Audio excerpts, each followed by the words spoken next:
Bonjour à toutes et à tous et bienvenue dans ce nouvel épisode de Naturologie, le podcast qui parle de naturopathie, mais pas que. Je suis ravie de vous retrouver aujourd'hui. Moi, c'est Céline Segui, naturopathe, docteur en pharmacie et praticienne en psychonutrition, passionnée par le lien fascinant entre nos pensées, nos émotions et ce qu'il y a dans notre assiette. Dans cet épisode, on va plonger ensemble dans la psychonutrition, en effet.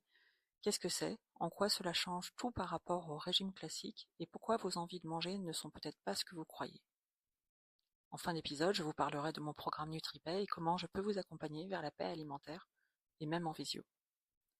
Donc tout d'abord, qu'est-ce que la psychonutrition? La psychonutrition, c'est l'art de comprendre comment nos émotions, nos croyances, notre histoire et nos habitudes influencent notre façon de manger. Contrairement au régime traditionnel qui vous disent quoi manger, combien de calories et quoi éviter, la psychonutrition s'intéresse au pourquoi. Pourquoi est-ce que je mange à tel moment? Pourquoi est-ce que j'ai du mal à m'arrêter? Pourquoi certains aliments m'apaisent ou m'angoissent? Pourquoi est-ce que je me juge dans ma relation à la nourriture? C'est une approche globale, bienveillante et durable qui considère que le corps et l'esprit fonctionnent ensemble. C'est vraiment la vision holistique que l'on va retrouver en naturopathie aussi.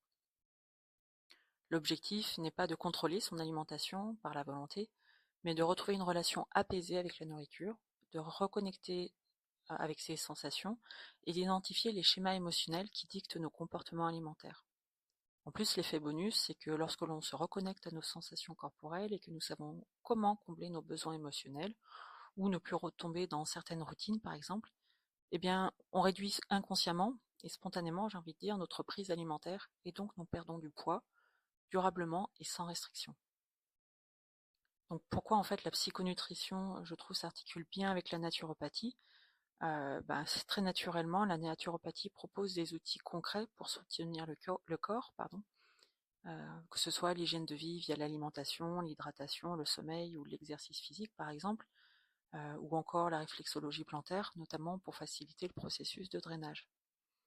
De son côté, la psychonutrition, elle, vient compléter tout cela en travaillant l'aspect émotionnel et psychologique. Les compulsions, les pensées automatiques, les blessures liées à la nourriture, la déconnexion du corps ou encore la difficulté à écouter des signaux internes.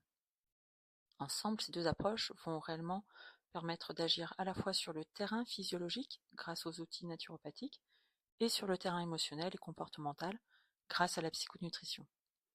C'est une synergie puissante et durable, bien plus efficace que les régimes restrictifs qui créent souvent stress, frustration et effet yo-yo. Euh, voilà, on sait très bien que l'efficacité à moyen et long terme des régimes restrictifs, elle n'est pas géniale, en fait. Parlons un petit peu des envies de manger émotionnelles. C'est en fait un sujet très courant, en tout cas en consultation de naturopathie. Ce sont ces moments où l'on mange non pas parce qu'on a faim, mais pour se calmer, se distraire, se récompenser, combler un vide, se réconforter ou éviter de ressentir une émotion désagréable. Ça vous parle, hein? Donc comment les reconnaître, ces envies de manger émotionnelles? Contrairement à la faim physique, l'envie arrive d'un coup, souvent de manière urgente. On cherche un aliment précis, souvent sucré, gras ou très réconfortant, hein. On mange vite, presque automatiquement, souvent en cachette. Il n'y a pas de satiété, juste un apaisement mais vraiment temporaire. Et après coup, on peut ressentir de la culpabilité, voire de la honte. Et vous savez quoi? Il y a un lien en plus entre les envies de manger émotionnelles et la perte de plaisir à manger. Pourtant, une des fonctions premières de l'acte de manger, en dehors du fait de nous maintenir en vie, c'est de nous procurer du plaisir. Et donc quand on mange pour gérer une émotion plutôt que pour répondre à une faim réelle, on est plus connecté à ses sensations alimentaires, que ce soit la faim, la satiété, et donc aussi le plaisir. Et avec le temps, les envies de manger émotionnelles créent même une espèce de brouillage interne. On ne mange plus par envie authentique, mais pour anesthésier quelque chose. Et donc résultat, le plaisir alimentaire diminue, les aliments préférés deviennent des automatismes plutôt que des sources de joie, on se retrouve parfois à manger mécaniquement, sans savourer, et même des aliments qu'on adore finir par ne plus nous procurer la même satisfaction. Et ça devient un cercle vicieux. Plus on mange émotionnellement, moins on éprouve de plaisir, et moins le plaisir est présent. Et plus on cherche à remplir autrement, souvent par plus de nourriture. En plus, et j'ai envie de dire malheureusement, plus de personnes que l'on croit sont concernées par ces fameuses envies de manger émotionnelles. Il y a des études qui estiment la prévalence de l'alimentation émotionnelle dans la population générale à environ 45%. Et dans une population composée de personnes en surpoids ou souffrant d'obésité, ben cette prévalence est estimée à 60%, ce qui est quand même un énorme chiffre. Certains profils en plus sont particulièrement exposés aux envies de manger émotionnelles. Ce sont souvent des personnes stressées ou perfectionnistes, celles qui ont accumulé les régimes et sont déconnectées de leurs signaux corporels. Ces personnes aussi qui ont appris à cacher ou à contenir leurs émotions, ou encore celles qui vivent à 100 à l'heure et utilisent la nourriture comme soupape. Ces envies de manger émotionnelles ne sont pas un manque de volonté, ce sont vraiment des mécanismes d'adaptation. Donc vraiment déculpabiliser, et surtout ça se travaille, ça se comprend et ça se transforme. Juste un petit aparté pour dire qu'il existe aussi d'autres types de faim, en dehors de la faim physique et des envies de manger émotionnelles, et la psychonutrition, là encore, aide à les comprendre, à en reconnaître les différents signaux pour mieux les satisfaire. Donc si vous vous reconnaissez dans ce que je viens de décrire, c'est exactement pour vous que j'ai créé le programme NutriPay.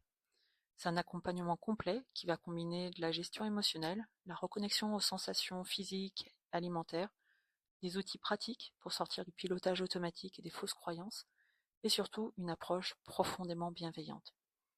Et mon objectif, c'est de vous aider à retrouver un rapport serein à la nourriture, comprendre vos mécanismes internes et sortir enfin du cycle infernal restriction, craquage et culpabilité. Ce programme va vraiment vous aider à comprendre vos comportements alimentaires, que ce soit les grignotages, compulsions, les restrictions, identifier les émotions et les pensées qui influencent vos prises alimentaires, retrouver vos signaux de faim, le rassasiement, la satiété, le plaisir, et aussi mettre en place des habitudes durables, sans culpabilité ni frustration. C'est super important ça. Et encore une fois, l'objectif c'est vraiment de retrouver du plaisir à manger, sans régime et avec confiance. Donc ce programme NutriPay se déroule en 6 séances de 2 heures espacées de 2 à 3 semaines. Les séances peuvent être individuelles ou en petits groupes à mon cabinet ou alors en visio. C'est un accompagnement progressif, structuré et vraiment respectueux de votre rythme, hein. Si jamais ça va trop vite, on ralentit, on découpe les séances d'une autre manière. Ce sont des outils concrets à chaque étape, avec des explications, un peu de théorie, hein, des mises en situation, des exercices pratiques, des retours d'expérience aussi, et aussi des audios partagés et des supports de suivi. Comme je vous l'ai dit, l'accompagnement est disponible aussi en visio pour vous permettre d'avancer à votre rythme où que vous soyez. Vous n'êtes pas obligé d'être dans le Nord-Isère, là où se situe mon cabinet.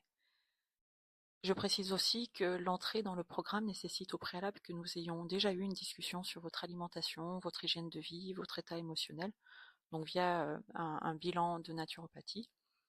Par exemple, je n'inclus pas dans le programme des personnes qui souffrent d'anorexie mentale ou de dépression, pour qui un autre type d'accompagnement par d'autres professionnels de santé sera plus approprié.